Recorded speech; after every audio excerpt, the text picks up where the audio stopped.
a basic trainer wants to do intermediate skills, an intermediate trainer wants to do advanced skills, an advanced trainer always goes back to basics.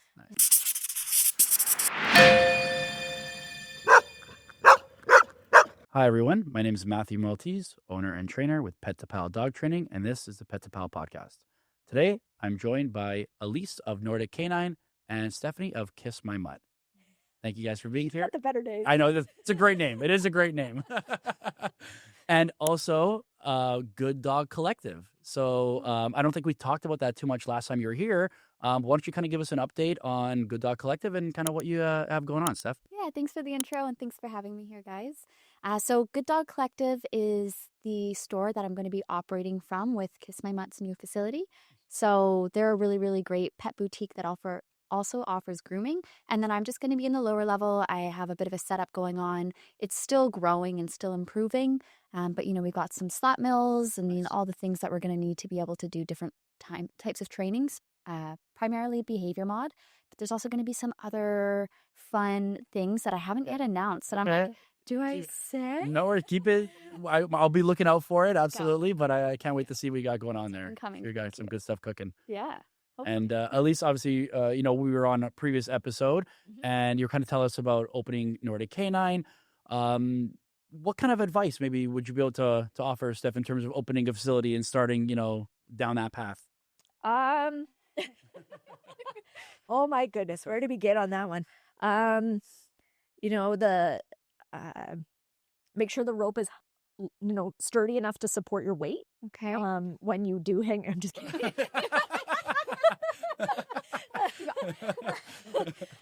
You know what? Just,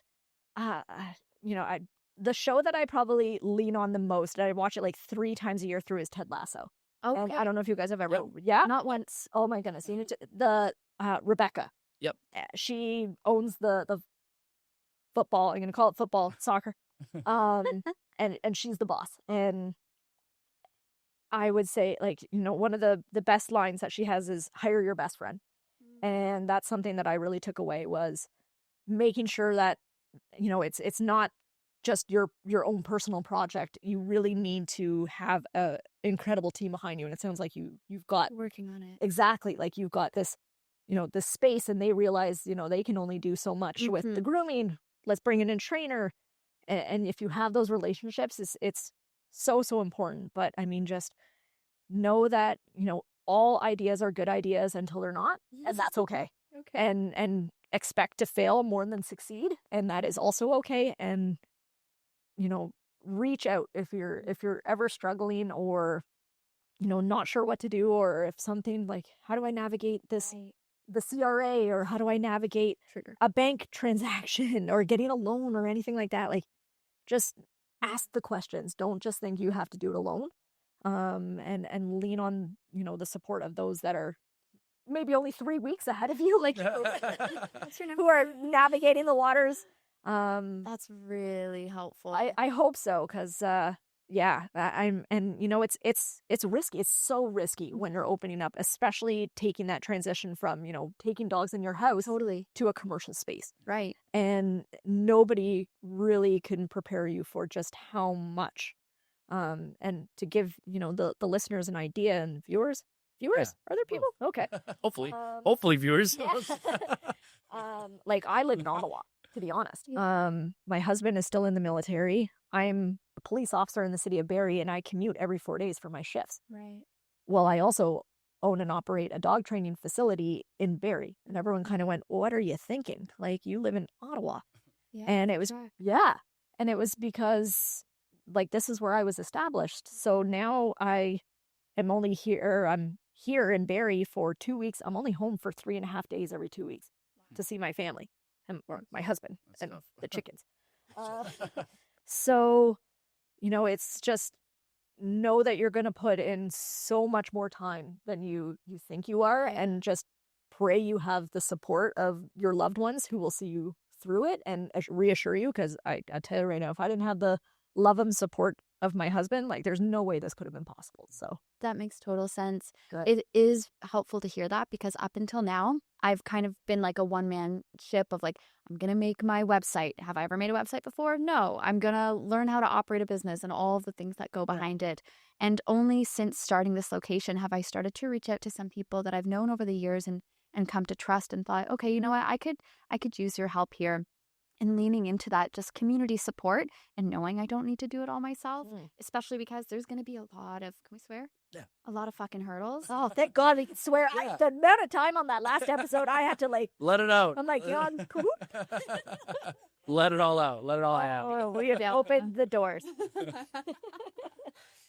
Yeah, so that's really helpful. Oh, I'm glad. I'm excited for you. And Steph, what kind of made you want to go the facility, have your own space route? Because like I think a lot of people are kind of happy and satisfied just like being a mobile service and driving to people's houses and not having that risk of Right. rent and insurance and whatever. I mean, we have insurance, but you Yeah. know what I mean? Like what made you kind of want to go the facility route? It's not going to be a good answer. Okay. So I'll preface by saying that I've had opportunities in the past where other facilities have for some reason just offered me their space for free. And it was never fully my space. It's like you can use it when it's not operating. And I've taken them up on that offer loosely. And then I walked into the Good Dog Collective and they were new and they were like, hey, we have a basement. Would you like to use it? Yeah. Would you like to rent it? And I was like, sure. And then from there, it started. So there was no previous thought. There was no. That's okay. Love the When you feel like the time is right, the time is right. Yeah. go for it. It really did just feel right. Like it was just an immediate hell yes. And every step through, it was just like, sure. It felt like open doors. So I just kind of trusted my gut on that. And, getting to know the owner, he seems like just a really genuine guy. So it feels great. And my other thought was like, I've had the business for over 10 years. I might as well try something else out. And lastly, I'll say this past year, I've really been motivated to bring forth more structure into the overall business, just more systems. Yep. I love training on the go, but you're thrown into the environment Sure. and you have to help people because they're in those environments too. So yeah, how are we going to navigate that? But then I think about it, if this were me with my dog, I wouldn't be starting there. So I really like the idea of actually having this space to say, okay, we need to really focus foundations. Yeah. I have a system. Realistically, if this was me and my dog, this is what I'd be doing. Yeah. So I was almost a hypocrite in my own training. Although I was having good, overall good results, like this isn't how I would practice if I were starting new with a dog. So I felt inspired, just from some woes in my own clients of being like, yeah, we're needing more structure. I'm needing to really practice what I know I would be doing. Yeah. So, And I think that's a good point. I don't remember who it was. I think it might have been Stephanie with Method K9. I don't know if you yeah, I love you her. follow her. And I remember seeing a reel. I think it was her. I don't want to get it wrong, but she was saying something about, I really started to level up my dog training when I started doing board and trains because, she realized that, or she was saying that, like, I kind of realized that I was being a little bit hypocritical in my training where I was giving advice. And until you kind of train a bunch of dogs hands-on, start to finish, I was kind of giving advice that owners were saying like, oh, it's not really working. You're like, just keep being consistent. And when I started taking dogs and training them, during my boarding, I realized, oh, some of the advice I've been giving isn't really working. Like so I think setting up systems, organization, structure, cultivating an environment to set yourselves and obviously your clients up for success is good for them. And it's good for you as a trainer to kind of figure out, okay, what truly is working and what maybe needs some adjustment, right? Exactly that. And I think that was Stephanie from Method K9 who said that. That at least my terrible memory said that too. And Elise, how about you? What was your motivation For starting a facility? it really kind of just came to a point where we couldn't grow any further doing what we were doing. We had to kind of shake up the status quo. I mean, in Bear, like if we wanted to do board and trains, which we were only able to do either like in home where we come to your house, or we could take on board and trains. Well, you can't take on, 10 dogs in your suburban home in Barrie. Like you're going to run into issues. But I'm trying. I'm not calling bio on ASIC, would believe me. I'd be the biggest hypocrite ever. But yeah, so it was just like, how can we really capitalize on, what we're trying to do? And it was the obvious answer. Like, you have to take that leap of faith into a commercial property. But then that opens the doors to some things that you didn't offer before. So for me, it's now like we have a daycare, and I said in the last episode, like, I don't know shit about running a daycare. Like, so I had to bring on staff that I knew, like, and I laugh because there's a couple other daycares in Barrie that are so good, and friends of mine are operating them. Huge shout out to those girls that have that up and running, because I mean, I follow them on social media, and they're posting up adorable pictures of like dogs wearing sunglasses, and it's like, today is popsicle day, and meanwhile I'm like, check out this dog on a treadmill running 8K, and I'm like, wow, I feel like I'm running the boot camp of Barrie for dogs. But you know what? I think there's also demand enough for both types. Yes. Right? Like, there's Yeah. people that want their dog to come home with a cute picture and a funny hat. And there's people that are like, hey, I need my dog tired, run it all day long. You know what I mean? So We are not just tying your dog to treadmills. no, of course. You heard it here, folks. Do you think social media has helped or hurt the dog training and pet services industry? I always am I like to think I'm the optimist. The glass half full. I like to see the benefits of everything and progress. I would say it's helped. Can I give specific examples? Of course not. Oh, I thought you were asking. I was gonna sure, yeah. I go mean, for it. can you guys like or go against? I think, to your point, in ways that it's helped is if you manipulate your algorithm to be so, you could be open to hearing all different kinds of perspective. Valid. On the flip side, if your algorithm, you only consume what you know, then there's going to be this self-fulfilling belief Just narrative. create an echo chamber and Exactly. Yes. So both legit. yeah, absolutely. I mean, I think it's never a bad thing that information is more accessible, whether for us learning from other trainers or the average pet owner just seeking out, behavioral tips or whatever it is. I think from a business side as a trainer, the benefit of being able to create an online community, whether it's, a subscription, a Patreon, a Discord, being able to reach people that you otherwise wouldn't be able to reach. Like, I look at maybe like Shane Murray, or, people who are like, for $5 a month or whatever, you get access to all their videos. And, it's a really accessible price point, but it's also really accessible in the sense that everyone now has a phone and social media and, can kind of do that. With that being said, I do think it's created a lot of desire from pet owners to see instant gratification, right? You see a lot of these like before and after, 30s, look, this is how we started. And don't get me wrong, I watch those videos, I make those videos too, but understanding that dog training is not instant gratification. It's not always not a montage of 3 seconds your dog went from A to B. Exactly. So I think as long as people can understand that and kind of navigate those nuances, I think it can be a very helpful tool for trainers and for owners. But taking it with that grain of salt, I think is important for sure. I think it's, and maybe this is the police officer in me saying, with the introduction of body cams, for example, I think it really allows us to have transparency in how we are training our dogs too. If obviously you're putting that content out there, you mentioned, we only post the good videos and the successes. I think it's just as important to post the failures or the struggles and the challenges. For sure. I had a really controversial post. I posted the collection and montage of all my live dog bites. Oh, nice. Yeah. You had them all on tape? That's right as they were happening. No, so it was just basically like, here is literally page after page of how many live bites I have had in the work that I do. And I'm like, you want to be a dog trainer? Like, this is the reality potentially. And of course, 99% of them were my own dog. So I think it's really important that if you're putting information out there, that it's, we don't just fluff it. Yeah. Like it has to be raw. I think that's where the transparency, the authenticity is a big factor, but I think also people are scared to put that kind of content out there because facing scrutiny from the community. Yeah, the reality is sometimes training looks like the dog being uncomfortable, the dog being stressed, giving a correction. And people don't want to see that. They want to see happy dogs and, well trained.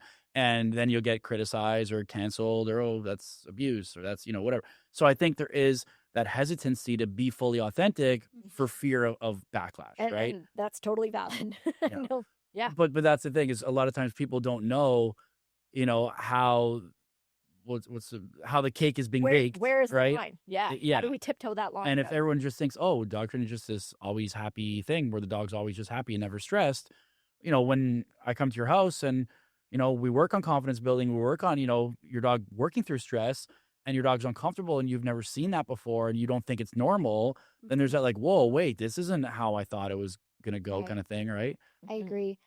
And I don't know if I fully agree with what I'm going to say next. Okay. But if I were to Love that.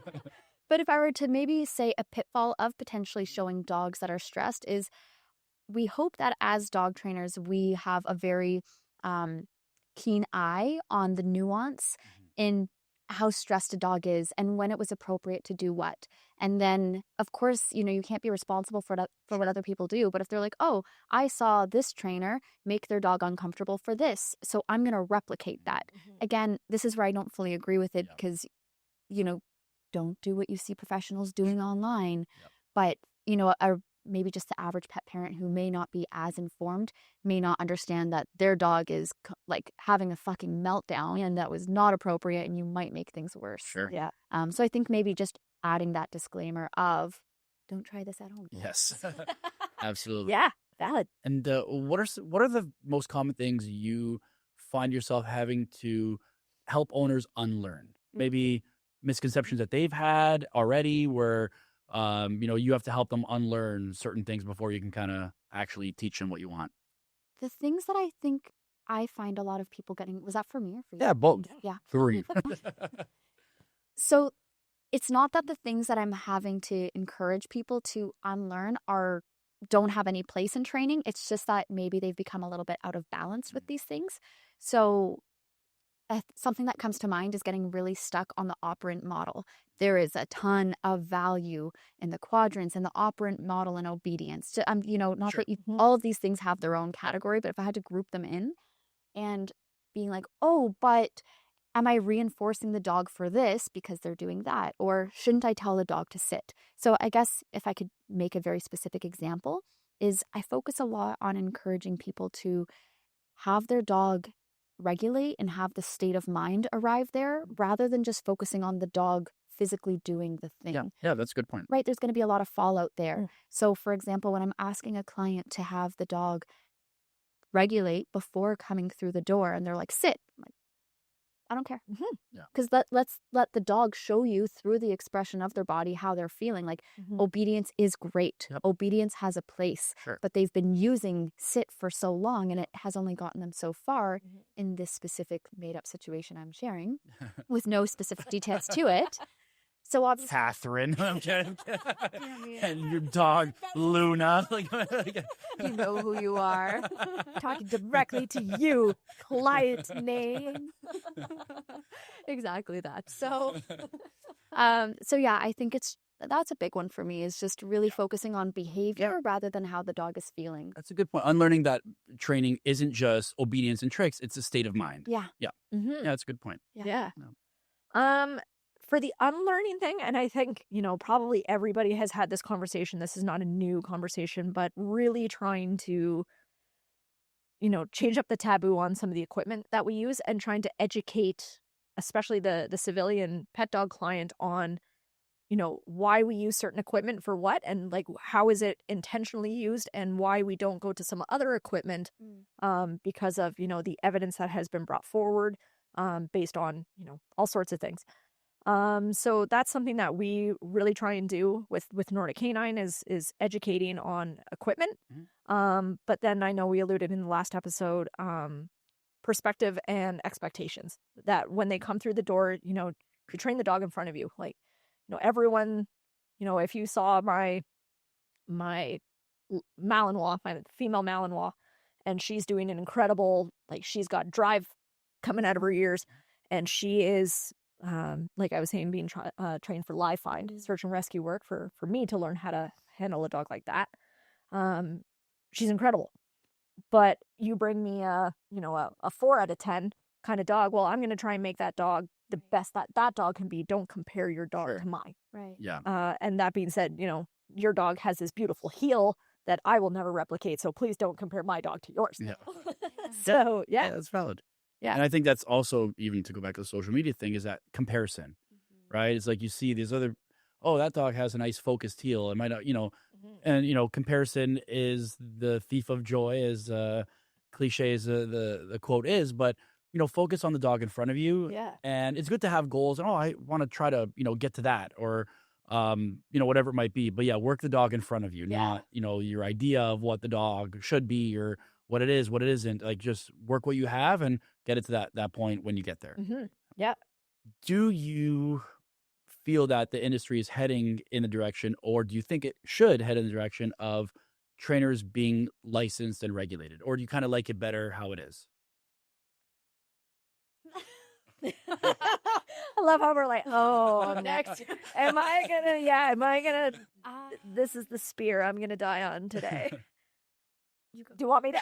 All right, I'll go first if you want. How about you? Okay. Toss under the bus. I don't mind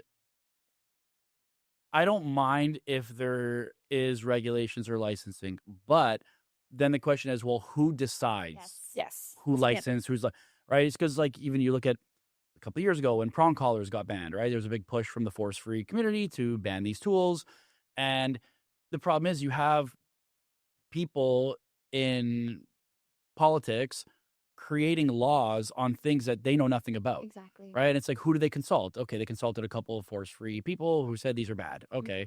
And they just go with that blindly. So I think, kind of like our roundtable, philosophy, where if you can have consultants on every side of the spectrum, positive, force-free, balance, and compulsion, and let them kind of come to a consensus that then can be regulated. But I think if you just cherry pick one side's opinion, then no. So I think I think we might have even chatted a little bit in our episode, where I don't think there's enough balanced certificates. Right? There's a lot of Karen Pryor, Animal Behavior College. Like, there is a lot of positive only options if you want to get certified down that route, and those are great. But I think there needs to be more certificates that are geared more towards balance training and more accessible, because there are some, like Pat Stewart. Pat Stewart, yeah. Pat Stewart. There are some, but I think they're I don't know the word I'm looking for. They're harder to get into, and they're more few and far between, I think. And just to add to that, great points, is I'd say I think banning is potentially very dangerous. I think the answer is, it's not about, like, personally, I'm not somebody who uses a ton of tools. Like, I'm not against prong collars and e-collars. I just never use them, though I do see the value at times. And I don't think the answer would be to ban them. I think it's dangerous. I think, number one, people are just going to do it in secret and then not have the education on how to do it.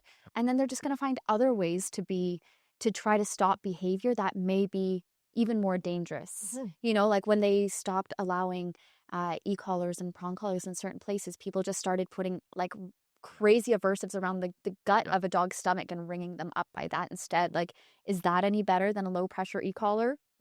I don't think so. It also sets a precedent and leads to a slippery slope where it's like, okay, well then, I might get it wrong, but I think it's in Sweden where I think they ban crates, right? Or they ban, like, it's illegal to leave your dog alone for more than 4 hours or 5 hours. And it's like, then where do we draw that line, right? If you just ban everything anyone doesn't like, then, we're not going to have a lot of stuff, right? So, like Scandinavia, where they leave their babies in strollers, like, outside. Yeah, interesting juxtaposition. Dogs can't be in crates, but you're...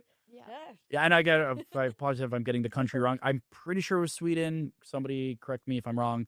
But yeah, I just think it sets a dangerous precedent, and it's like, where do we draw that line, right? I agree.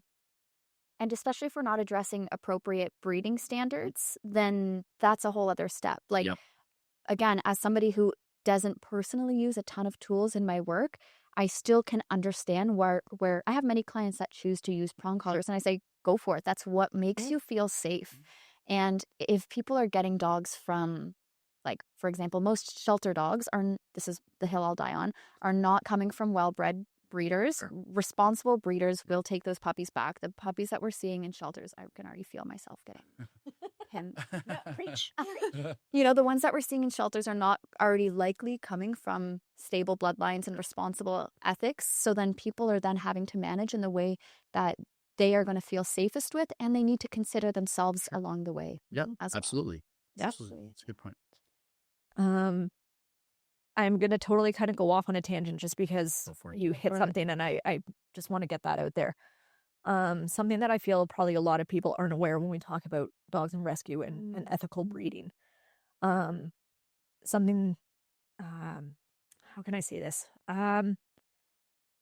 When we look at dogs on like Kijiji or anything like that, or you're going to a place or not getting from a reputable breeder, there is a really, really dark side to this. And maybe only somebody who works in law enforcement and maybe deep in the rescue scene, but some sort of enforcement, like you've got paws that Yep.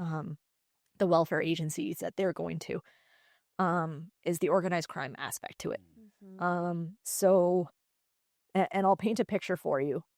And this, I apologize, we're totally off on a tangent. That's all right. Here for it. It's interesting and it's relevant. And this was very prevalent, especially during COVID. The lucrative aspect of dog breeding and puppy milling. So, places where they were breeding dogs, hundreds of puppies. So Yeah. you have a female and you get 8 puppies out of her. For the first X amount of weeks, she's producing milk. She's feeding the puppies. Well, now the puppies are getting weaned. What happens next? Now you got to feed these puppies as they're growing. Simple solution, leave them out in the cold to die. Because now you're not eating your profits. The female will go back into another heat. Eventually you can breed her again. Now imagine this on a scale where you've got 40 dogs and you've got 8 puppies. You can sell them for $2,500 a puppy. And that money is going very much into things like, and I don't want to say that this is happening because there are Sure. investigations in place that we are trying to have this dealt with. But I just want the public to be aware that when you are buying dogs from these potential puppy mills, this is the reality of the situation. And they're doing it because it's untrackable income and it's leading towards purchases of drugs, firearms, and all sorts of other things. So please, everybody out there, like, do your research. Get from a reputable person, because I can tell you and show you pictures of the most horrendous atrocities that I wouldn't wish on anybody to have to see or deal with. So please. That's such a web of chaos that is caused. Right? Right? And you don't even realize, and I laugh because it kind of reminds me a little bit of, the Elliot Ness and the Untouchables of trying to get Al Capone. How did they get him? Well, it was tax evasion. So how do we get the drugs and the guns? Follow the puppy chain. Follow the puppies. Wow. Is that not unreal? That's great. Yeah. So there's your sign blow moment for That it perpetuates that entire side of things. The puppies are suffering. How many clients have I had? This is very, very devastating. But I had multiple clients in the past 5 years from absolute puppy mills without like a shred of doubt in my mind. And did they die under 2 for no good reason? Mhm. So then the owners are out, the dogs are suffering, and then the fucking crime. Yeah. And I think there's, again, there's a lot of kind of branches we can go off of there. But even something simple, like if you are, obviously don't buy a dog off Kijiji, or if you are looking to rehome your dog, don't give it away. Like, because those dogs end up used as bait dogs in fighting rings and teaching another dog to bite and maul and kill. Maybe, again, go back to an ethical breeder will usually take the puppy back. Maybe rehome to somebody or go through a rescue organization. Yeah. I also, maybe, again, a hot take, I'm not the biggest adopt, don't shop guy. Mhm. I think you can absolutely shop, as long as, again, you're shopping from a reputable person, a good breeder who's breeding good genetics, gives you a health guarantee, gives the dog all their shots, it's in a good environment, you're able to meet the dog's mom and dad on site. Mhm. I'm not against shopping, right? And what I will say, even for Xena, who I did adopt, I would probably never adopt that way again. Yep. Where, again, I'm not going to say the organization because they're doing good work, but it was basically like they post their puppies, you put in an application, and we like ended up meeting her the day that we got her, Mhm. right? And she came like scared of men, scared of this, scared of that. And I'm not against adopting, but for me, if I ever adopt again, it'll be going to a shelter, hanging out with a dog 2 or 3 times, seeing their personality, seeing if we're a good fit, and then deciding. But I would never just adopt based on a picture ever again. I don't think I would do that. Mhm. Yeah, Um, exactly. so yeah, again, I know maybe hot take, but I'm not against shopping and I'm not against adopting either if you're able to see first if that dog is going to be a good fit for your family, your lifestyle, your situation, Yeah. right? Exactly. Um, And that they're especially mentioning family too. Like Yep. I have many clients that come to me before they're going to be getting a dog and wanting help finding a dog Yeah. to adopt for them. And I'm honestly concerned oftentimes when I have a family with children, small children, wanting to adopt a large dog or even a small puppy who's going to become large, Mhm. just because it's not all in how you raise them. The genetics Sure. matter and you don't know what Yes. things they're coming with.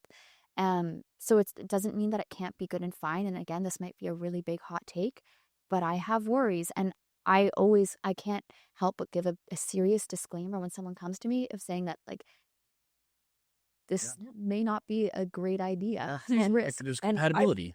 and I've lived that where, mentioning Axel, that Dutch Shepherd that I had, I adopted, I guess, 10 years ago now. We could, like, my husband and I wanted to start a family. Right. We could not ethically start a family having that dog in that house. Yeah. So now that he has passed, like, yeah, silver lining. But that was something that we had to decide Right. and make a very mature decision. It was unsafe to bring a child into that house Mhm. with that dog present. Yeah. So we chose the dog. Yeah. And maybe That's a also- responsible decision, yeah, right? To like, know I'm that not it's gonna not the right rehome this time dog. or No, don't get me wrong. I did try to rehome Axel early on. I did. Yeah. But then I was called out for saying, like, how, you got this dog. Are you really going to put this problem onto somebody else? Yeah. Like, own it. So I was like, oh yeah, thanks for calling me out. Yeah. So yeah. There's something to that too, because I don't know, especially being a trainer, I remember, everyone that knows me and my ex wanted to adopt Xena, and she's kind of like, let's get a dog. And I was kind of like, it's not the right time. It's not the right time. She finally kind of wore me down and we adopted Xena and we broke up 3 weeks later. After whatever, 3.5 years or whatever it had been. And obviously me being a dog trainer, like, I'm going to keep the dog, right? Like, I'm a trainer. She had cats, like, whatever. That was what was best. But again, Xena didn't like men. We didn't really bond right off the bat. I knew it wasn't the right time. So, like, now I have this dog that I wasn't prepared to have, right? And there was maybe like one weekend where I debated. I was like, I wonder if I should rehome this dog. Yeah. But then, yeah, maybe it's ego. But I'm like, like, what does that say about me as a trainer if, I don't work through this issue, if I just like give it away? Like, what does that make me? Right. So maybe it was my own ego that made me kind of keep her. And obviously now I love her and it was a blessing in disguise and, she's great. But yeah, there was a moment there where I wonder, like, is this what's best for her? What's best for me? And yeah, I think it's hard to think of that, especially, if we're going to be judged maybe to a higher standard. It's like, oh, well, you're a trainer. Why didn't you just fix all the problems? It's like, well, because it wasn't it wasn't a good fit. Yeah. Right. But yeah, I think that's pretty. Totally. That's interesting. And on that note, I would also like to say there are situations though that I do believe rehoming. Yeah, rehoming sometimes is the best option. Yeah, for the dog and for the people. Yeah. For sure. And Totally. sometimes behavioral euthanasia.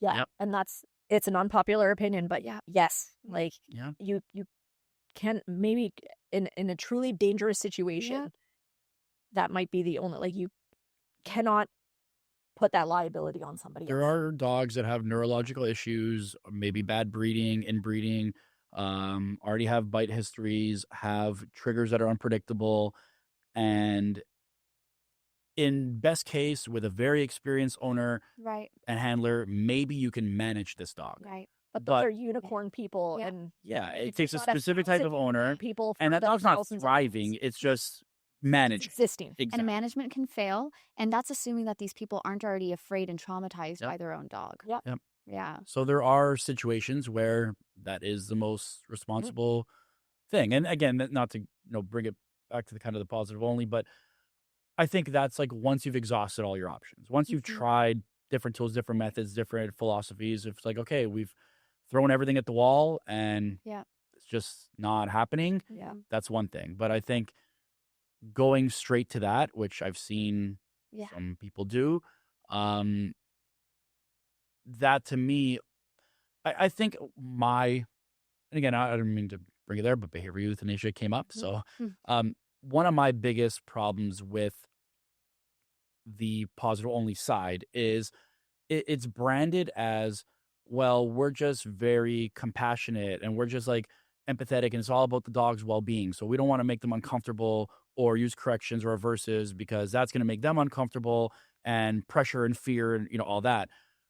But then you're willing to kill the dog instead of making it uncomfortable, right? At that point, you have to stop pretending it's the dog's well-being you care about, because to me, a moment of discomfort is better than death, right?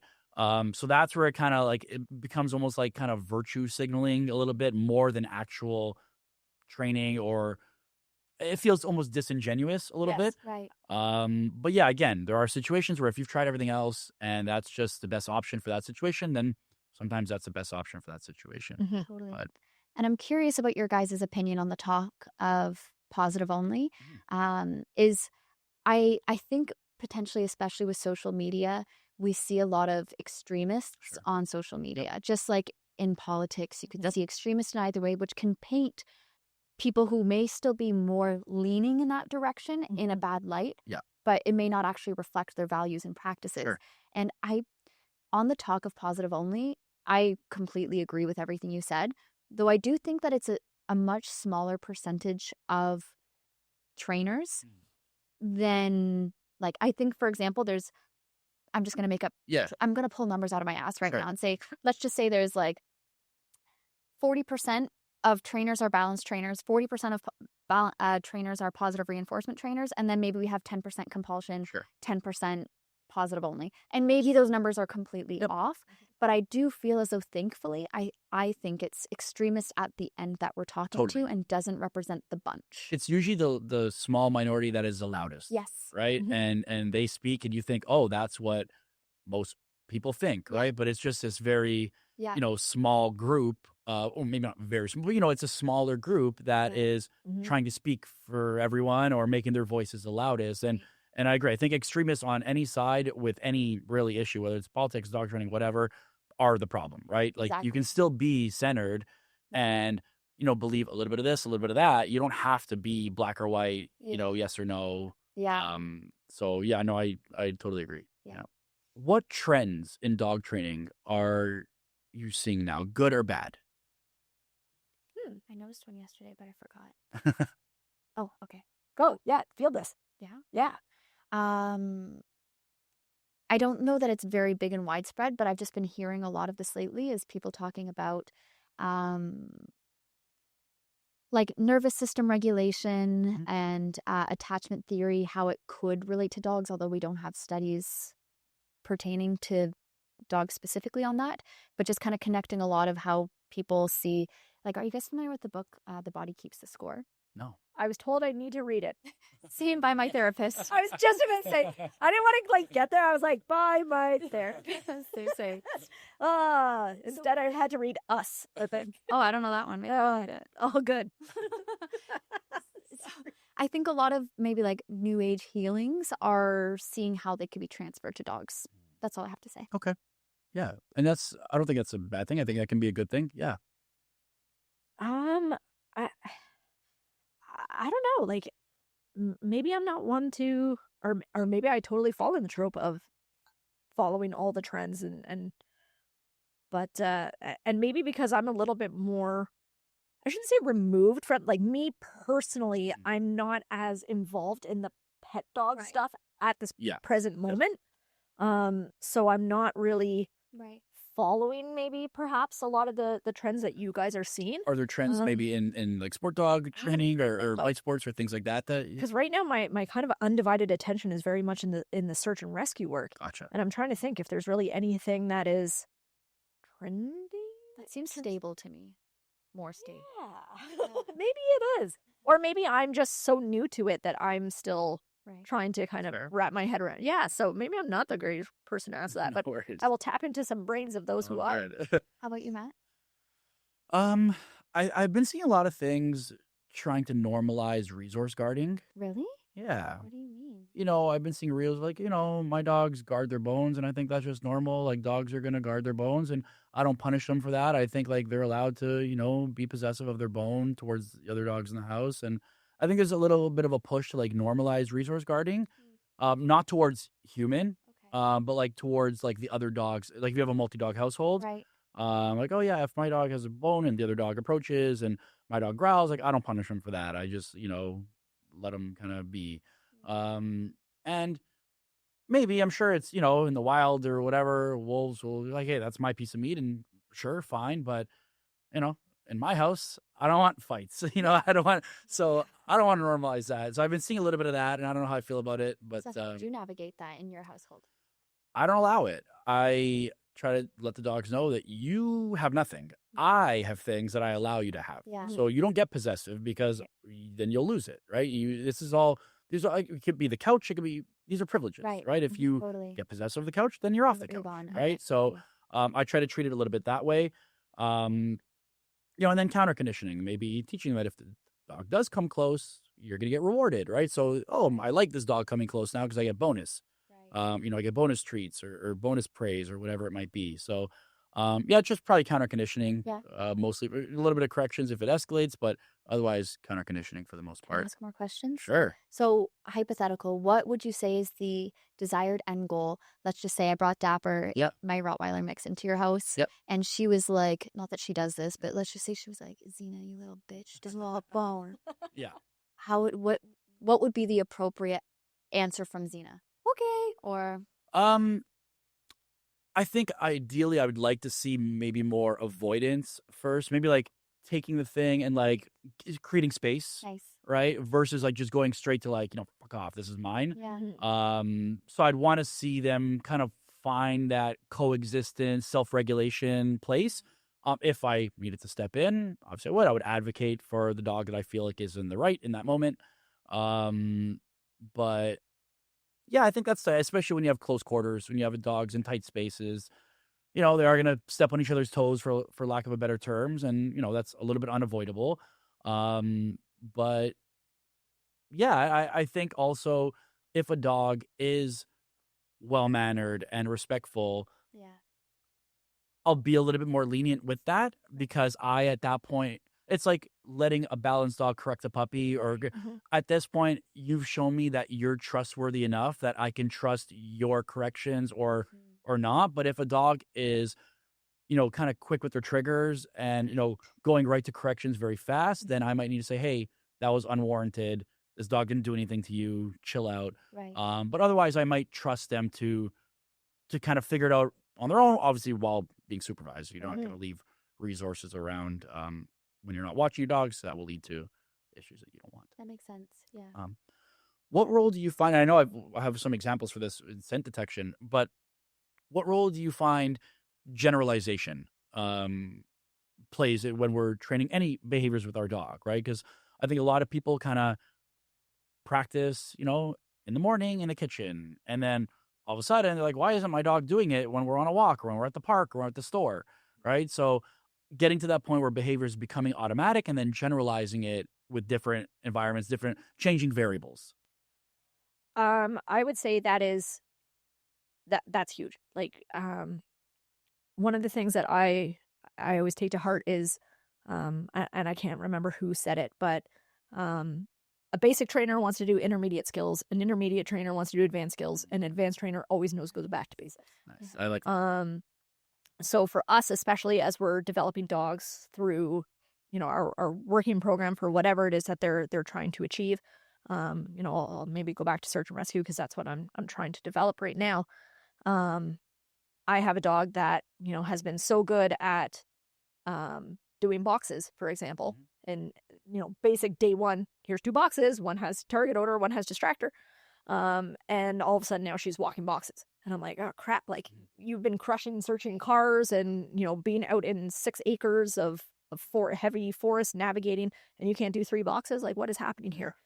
So the importance of always reining it in, always going back to basics, and testing your dog in all manners of in variables, whether it's environment, whether it's the amount of, and I guess we're talking specifically with scent now, the scent availability. Is it large source? Is it trace odor? And I mean, at the end of the day, these are animals, and you're never really gonna know So how. may not have 100% You success got it. rate all the time, Exactly. but we want to replicate. You got it. You Yeah. got it. So you just, you hope that when it matters most, your dog is going to perform, and hopefully you see that through your training. One thing that I know we have been struggling with Vesper is her she needs that kind of on the nose feedback. So something that has me a little concerned for certification is when she gets to odor, her obedience to odor, as we say.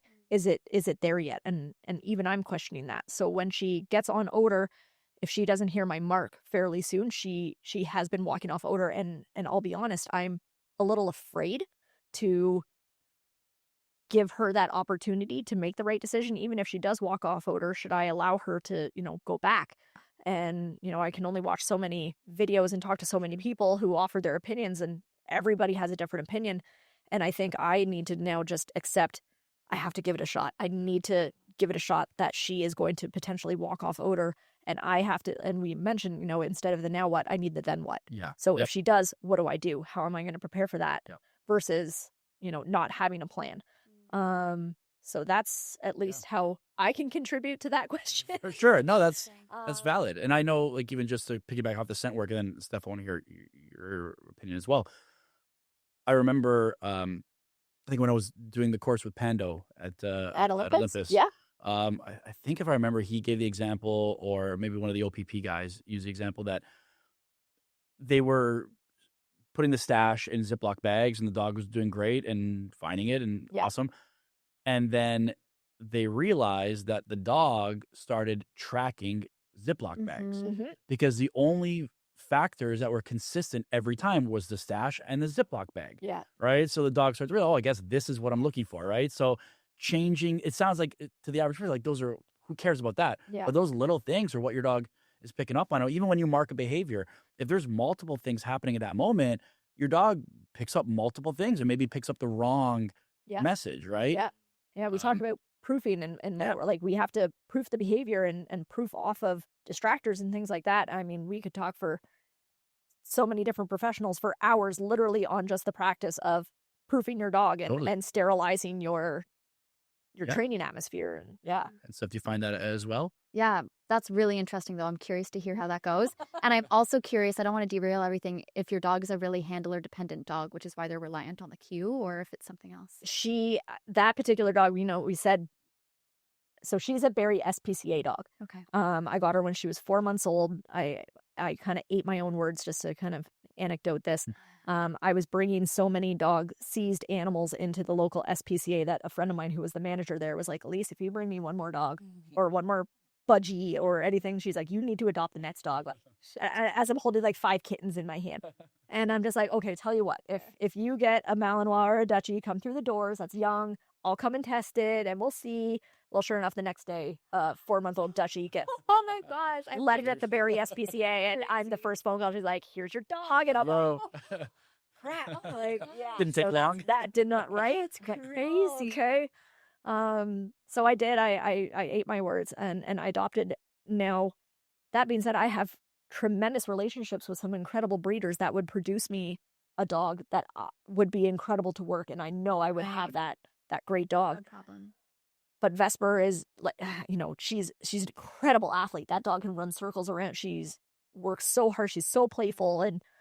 But when it comes to work, she goes from almost like a 10 out of 10 to like a 4 out of 10. Oh, wow. And I need to be able to channel that kind of energy into her work. Interesting. So that's really what we're struggling with her, is trying to get that excitement level of her being 10 out of 10 all the other time into the work that she does. So, and I think you're right. She may be a little bit too handler dependent on me. Building that drive. Yeah, and she's very much like I am her person. Right. Whereas my other dogs get a lot of other opportunity to be handled by others. Right. Vesper, and I think I know the term FOMO is getting really tossed out. Speaking of trends, There you the go. word FOMO.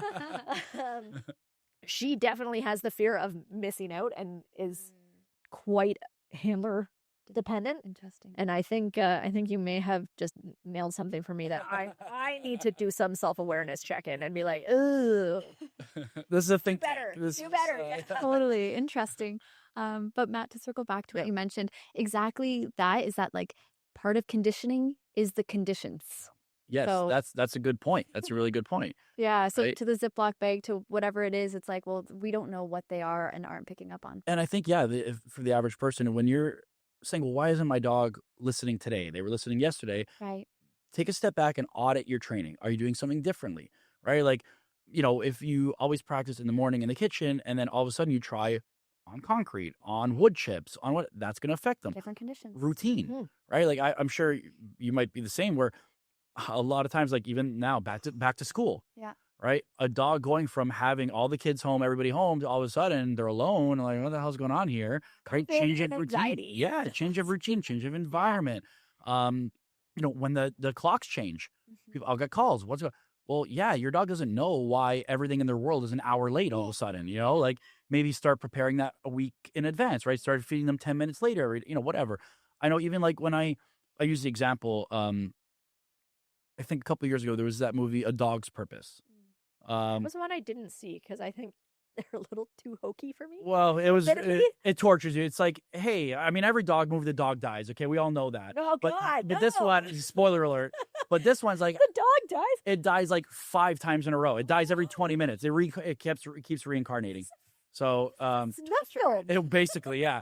So they're like, how can we make a dog death worse? Let's make it happen 5 times over an hour and a half. But anyways, so God. the day before this movie came out, this TMZ clip came out of a trainer like pulling this German Shepherd into a pool, and the dog doesn't want to go, and he kind of pulls it in, and the dog almost drowns, and boycott, abuse, this and that. So I think I remember reading the backstory, and basically, if I remember correctly, what had happened was this dog was going in for months on the right side of the trainer. Right. This day, the cameraman said, let's get the shot on the other side. And they switched the dog from the right to the left, and the dog went, whoa, whoa, whoa, whoa, whoa. This is not how I do it. Okay, I didn't, Right? I didn't know this back. Yeah, so for the average person, audit your training, right? If something's going wrong, am I doing something different? Am I using my left hand instead of my right hand? Am I doing it in night instead of morning, And have right? somebody else audit too. Yes. Like, Yeah. having a different perspective. And I think of that's where something. having a Yeah. trainer come in to kind of notice those little things, right? Even the way kind of Steph just, picked up on maybe something you did, right? So Exactly. At full circle. Also, we put that on Instagram, and now we open the door for everyone to critique. exactly. There we go. Right? Glass half Exactly. full. So I think, yeah, that's a big thing is trying to notice what are you doing differently. And when you're kind of in the beginning stage of proofing, I try not to change more than one variable at a time. Mhm. Then when your dog is good, okay, do it anywhere, anytime, amazing. But at first, try not to change more than one factor at a time until your dog is like solid with Totally. the behavior. I agree. And I think another pitfall that people accidentally succumb to in generalization is just not working the dog in the same level of arousal in which you're expecting them to perform in. Yes. So sure, your dog can do a sit, stay, come across your living room, but no, they're not going to come at the dog park. It's Yes. not even the same thing in their brain. I think that's where the 3Ds kind of play into it as Yeah. well, right? Starting to slowly escalate distraction, escalate distance, duration, right? Changing environment. Because, yeah, if you always practice, and honestly, even like something like crate training, Yeah. right? Like people say, well, my dog sleeps in there, but, if you're only using the crate when the house is perfectly quiet, right? Well, then, yeah, when you need to vacuum or you need to put them in there for 10 minutes to cook or whatever, your dog's not used to hustle and bustle. So getting them used to being in there while things are happening so they can learn, okay, this is just how we do it. This is just Totally. what happens, right? Yeah. So yeah, I think slowly, adding in those extra environmental factors like distraction level and arousal level, and all that kind of stuff is a big factor that people maybe not consider part of training, but it's a big part of it. Yeah. And that reminds me of something that we can really utilize when it comes to generalization. Let's just say in reactive or anxious dogs. I don't know if we talked about this last time, but it was about using play, for example, yes. to be working from an escalated state of arousal Yeah. so the dog can practice regulation. And then it's not that you practice every single process the dog is going to be exposed to, but the neural processes instead. So the dog is now prepared mentally. They've rehearsed coming up and coming down. Absolutely. It's interesting you say that. So I was out at I don't know if you guys have ever heard of Tony Pilata. So he actually just did a podcast on, I want to say it's called Working Dog Depot, maybe. Anyways, phenomenal trainer. He's working K9 Academy out in Beaton. Love him to pieces. I was just at his facility yesterday when I noticed these issues that I was having with Vesper, and you mentioned play. I had a dog, Axel, my previous Dutchie. Play was everything for him, and we would use play drive and everything into his bite work. Well, now I have a scent detection dog, and a huge issue that I'm learning with scent detection dogs is how do we make scent fun for dogs? Like, yeah, good. And for some dogs that have that genetic predisposition, like this is like, I get to jump up on this cart. This is the best day ever. Like, yay. For a dog like Vesper, who comes with so much excitement in everything else that we do, but that goes down to a 4, I used food very heavily on a dog like that to kind of keep her contained. And I think now I'm hitting the realization I have capped it too much. Suppressed it a little bit. Exactly. So now I'm actually looking at, do I need to incorporate more play? Like this is a dog that literally just yesterday saw my other dog, the Netherlands dog, playing with a sleeve and picked up a sleeve for the first time. And I'm like, great, now I got another bitey Dutchie. And I was very adamant when I got her. I'm like, she cannot do bite work because she's a search and rescue dog. And now I'm kind of learning, you know what, there's balance to be had in, I need to be able to channel a little bit more out of her. So now I'm looking at, I need to bring in tugs. I need to bring in a ball. I need to bring that level of excitement out because food now has diminished it too much. Right. So that makes sense. Yeah. And I think that's a good lesson for everybody is use what motivates your dog. Every dog is different. Find what motivates your dog. Be fluid. Yeah. And be fluid with it. Be willing what to works adjust. for a while, adaptable. Okay. Yes. Very much so. All right. Well, thank you guys so much for hopping on today and joining me. Great conversation. As always, every time I chat with either one of you guys, and I'm hoping to have more of these kind of collaborative group kind of episodes. So feel free to come back anytime. You guys are always welcome. Again, I know we've mentioned before, but if you want to kind of mention each where people can find you, want to plug your Instagram, your website. So polite. It's a fault. You can find me, Kiss My Mutt Training. Type that in, or kissmymutt.ca. And Good Dog Collective. Check it out. yeah, they're really great. And we are NordikK9.com for our website. So it's NORDIKK and then the number 9.com. Facebook and Instagram, same thing, Nordik K9. And then, yeah. Awesome. Yeah. Thank you all for joining us once again. Until next time, I'm going to be one of those cringy guys. Like, comment, and review. It helps a lot. And tune in again next time. Do it. Big dislike.